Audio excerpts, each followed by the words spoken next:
Hello दोस्त, नमस्ते, प्रणाम। मैं सुमन यादव आप सभी के बीच होली गीत लेकर आई हूँ और फुल वॉच करके सुनना। उसके बाद कमेंट में जरूर आप लोग बताना कि मेरा होली गीत कैसे लगा। बहुत पुरान गीत है, चलने तो बताओ, सुनाओ तो।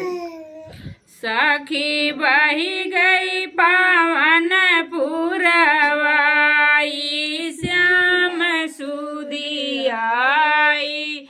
सखी बही गए पावन पुरवाई, श्याम सुदी आई। जब हो सुदी आई, सखी रोही रे बगिया में।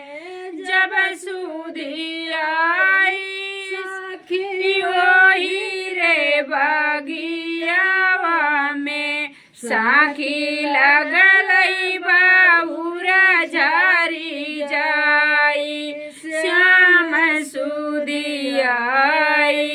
साखी लगल बाउरा झारी जाई, श्याम सुदी आई। सखी बगिया पावन पुरवाई, श्याम सुदी आई। साखी बही गई पावन पुरवाई, श्याम सुदी आई।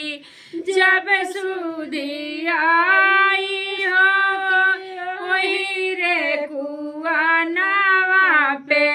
जब सुदी आई, सखी वही रे कुआ नवा पे। साखी बरलई घड़ी डूबी जाई, श्याम सुदी आई। साखी बरलई घड़ी डूबी जाई, श्याम सुदी आई। साखी बही गए पावन पुरवाई, श्याम सुदी आई। जब सुदी आवे, सखी ओही रे सखिया पे। जब सुदी आई, सखी ओही रे सड़किया पे। साखी जब सुदी आई, सखी ओही रे सड़किया पे। जब सुदी आई, सखी ओही रे सड़किया पे।